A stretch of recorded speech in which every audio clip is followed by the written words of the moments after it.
Guten Tag, Vatos. This is Mr. Welch, and I decided to start talking about role-playing games that appeared in my list so many times. Just a rundown of everything I've ever played and what I thought about it. Some of the games I really loved and really missed. Some of the games were really bad, and I don't miss them at all. In fact, some of them I really have to warn other people about.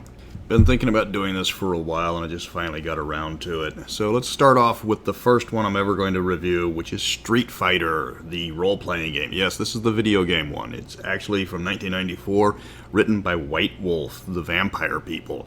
This was kind of a bit of a jump for them, because it's a very lighthearted role-playing game during the time that they were cranking out the World of Darkness. The mechanics on it are almost exactly like World of Darkness, except for they have combat cards, which served as crib notes for all the abilities you had. And since White Wolf loves its special magical power, I mean, you've got Arete, you've got Rage, you've got Psi, you've got Bloodlust, or whatever the vampires was, I forgot right now. But Street Fighter had Cheat. But the character creation was pretty much the same. You still had social, mental, physical traits, or just physical and whatever you weren't going to total tank on, because it is a street fighting game. It's all about beating ass, so you want to be physically strong, unless you want to be that really strange person who wants to do the focus fighter and puts intelligence first, which is something I do not recommend doing, by the way. It was really light on the skills. I mean, where you had, like Vampire World of Darkness, having tons of skills, like over a dozen. This one only had just a handful in each category, because all the combat skills were stripped out. You didn't need to learn how to do martial arts, because you just played the maneuvers. It's very obviously a White Wolf game. It borrowed so much from World of Darkness. Instead of vampire bloodlines or werewolf tribes or mage traditions, this one gives you martial arts schools. As you can expect, all of the martial arts are taken from the video game. So you've got Wushu, you've got Capoeira, you've got whatever Blanca fought with, you've got that Shotokan Karate. And you pick it, and it tells you what maneuvers you're allowed to purchase, and if you get a discount on them. Combat is very streamlined, yet really intensive. It's actually one of the better martial arts games. It's one of the few systems I can think of that got grappling right. You have stats called techniques, and they're like punching, kicking, grabbing, throwing, blocking, and focus abilities like throwing fireballs. That's where the combat cards come in. Every time you get a new ability, and you start off with some basic abilities, just like in the game. So if you have punching, you have 3 different basic punches, you have 3 different basic kicks, you have the block card, you have the grab card, if you put any points in throw. Then everybody picks their card. The person who has the slowest speed of everything calculated plays their card first, but goes last. The person with the fastest speed with their maneuver and their dexterity plays their card last, but goes first. Then everything is assumed to automatically hit. You just roll for damage. If you get knocked down or otherwise immobilized, you don't get to do your maneuver, obviously. So it's a bit of a trade-off. The faster stuff doesn't do a lot of damage, and the slower stuff does. They've got rules for dizzying people. If you deal more damage in one hit than they have for their constitution, they lose their next turn. You have rules for combos. You spend a little extra XP when you're putting those together. And if you go from 1 to 2 to 3, 2 and 3 get speed bonuses. You start with 10 health. That can go up. You can spend experience to raise that. When you run out of health, you're KO'd. Killing people is almost impossible in this game. Yes, you have aggravated damage, and if you take more damage then your body can handle it, loops back over to aggravated, but you gotta take 10 aggravated wounds before you die. Unlike the video game, it's normally just one round, you fight until you're unconscious. The game became a bit of a cult classic because it's extremely fun to play, don't get me wrong. It's limited in scope, but it is hilarious to play. And yes, I said hilarious. The game is accidentally a comedy classic, because the premise is ludicrous. You are street martial artists that go around and fight crime and overthrow dictators, and without using guns. To achieve this, the writers gave everybody in the game martial arts. Cops have martial arts, firefighters have martial arts, grocery store cashiers have martial arts, third grade English teachers have martial arts, third graders have martial arts. Everybody in this game knows kung fu, or sumo, or special forces, or whatever. And player characters being player characters, of course everything gets solved through violence. You get shortchanged at the grocery store, you fight it out. You and a co-worker are angling for the same job, the boss will have you fight it out to see who's more worthy. There's more ninjas in this game than the entire population of Japan. There's so many ninjas, Spain has its own ninja college. Yes, there are rules for Spanish ninjutsu, or ninjas, I guess they call them. I don't know how widespread they are through South America, but apparently they're pretty popular. And believe me, we tried to play this game straight, but just there's so much chop sake that's possible with this game that you just are going to devolve into pretty much Kung Pao into the fist, only with a more coherent plot and better acting. Granted, that's a really low bar. You will end up with the Kung Fu martial artist pointing out to the ninjas that they are only allowed to attack him one at a time, so they have to line up in a straight line to fight him. Speaking of ninjas, most people use the inverse ninja rule of competency. So you start off with 100 ninjas, and they all start off at mook level. So pretty much you're taking them out one shot. When you get down to about 25, they go to the next level of quality of ninja, so they get slightly better. The more you reduce them, the better they become. So eventually you're down to one ninja, and he is the super god ninja. The rules suggest giving out 1 to 3 XP a game, but we threw that one out the window and just handed XP out like candy because people love the new martial arts move. They want to try the new stuff. They want to get bigger and better and badder, so the game gets sillier and sillier. So just hand out the XP like you don't want it. Let them level up. Power game.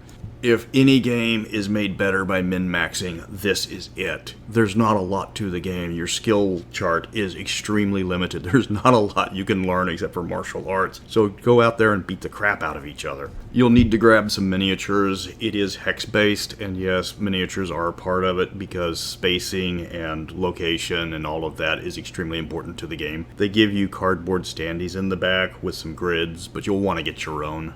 The key to really enjoying the game is to play up the fact that you are basically beating each other silly to save the world. Everything needs to be made out of balsa wood in your universe, so you can throw people through walls, you can break cars apart. Your players can't really die. It takes a lot, again, to get killed in this game, so play it like you are superheroes with martial arts. Don't worry too much about the plot when you're doing the investigations and all of that. Just remember, if it ever gets slow in the game, throw ninjas at them. They love ninjas. Assume every nondescript, unmentioned NPC in this game is a ninja, and you are thinking the right way. They didn't make a lot of supplements for this game. They made a player's guide, which is notorious for this is what happens if you don't playtest. 2 words, cartwheel kick. That was so overpowered it broke other games from the sheer amount of brokenness it had. The game has a fair number of multi-hit maneuvers. So like you have the 3-hit kick and you roll and you basically one of those is a feint and you hit the other guy twice. It's a medium speed, low powered combo, but it hits twice. The other one is like the 3-strike hit, does the same thing. Slower speed, but you get to do multiple damage rolls. The catch is they're always capped, so the kick combo, you get 3. The punch kick, you get 3. Cartwheel kick hits them 1 time for every point of move you have. So if you ramp up your move, your cartwheel kick is hitting them at full power somewhere between 5 and 8 times. That KOs Bison in 1 round. The player's handbook is 50% fluff and 50% broken. It is not exactly the crowning achievement in game design. 1/2 of the book is stuff like how to set up events, how to build your arena, what your staff can do for you, how to book things, how to run tournaments, stuff like that. The second half gives you El Robótico Jirafe de Fuego, or the Robotic Giraffe of Fire, which, if you spend all your freebie points, is completely possible, because you can take cybernetics, you can take animal hybrids, you can take elemental characters.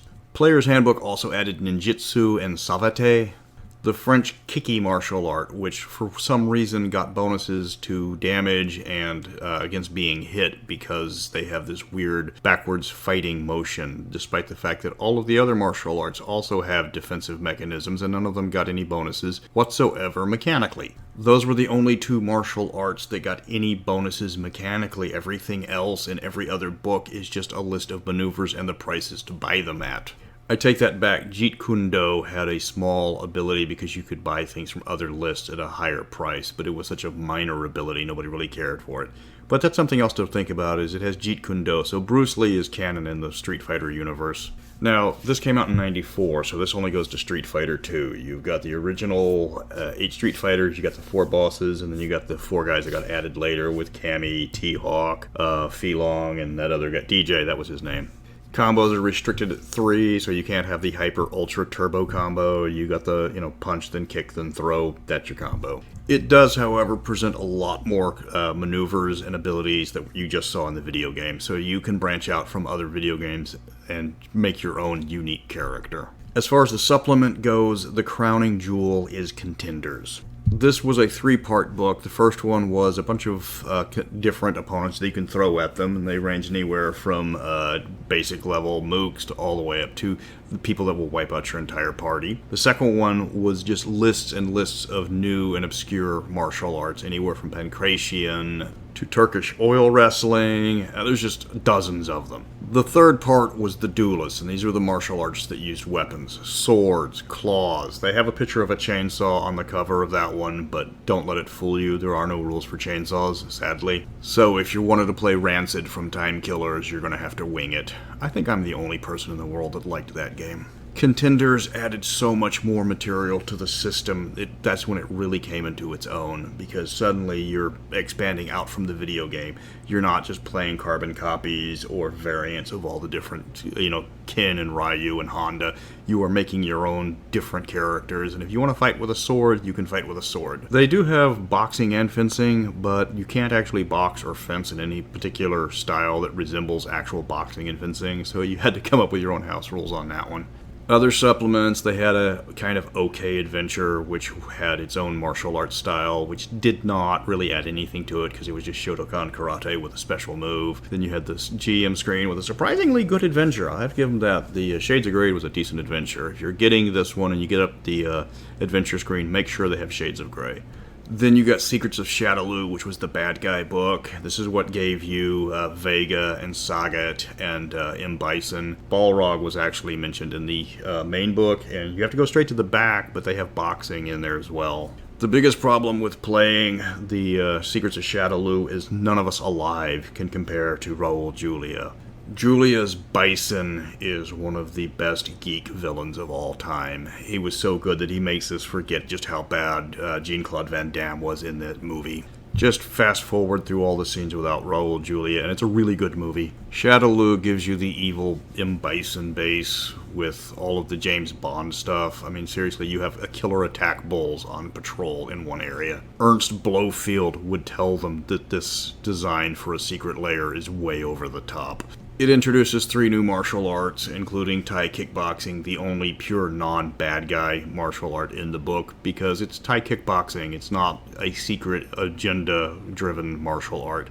And you've got Spanish Ninjutsu for all the Spanish ninjas. That's, only available if you work under Vega. And then you come to Lair Drit, which is in Bison style, and that's the evil bad guy, because that's got the evil chi that they talk about, though they never actually describe what it is or what it does or how to get it. And it gives you tons and tons of mooks to fight. And that's a general summary of the Street Fighter role-playing game. It is pure silly goodness. It's hard not to like this game because it's so simple in what it does. You're there to beat heads. Don't play this as Enter the Dragon. Play this as The Last Dragon. This is Shonuff Shogun versus Bruce Leroy to find out who's the master. This is Kung Fury versus evil time-traveling Adolf Hitler. This is just over-the-top punching people in the face. If you get bored, add more ninjas.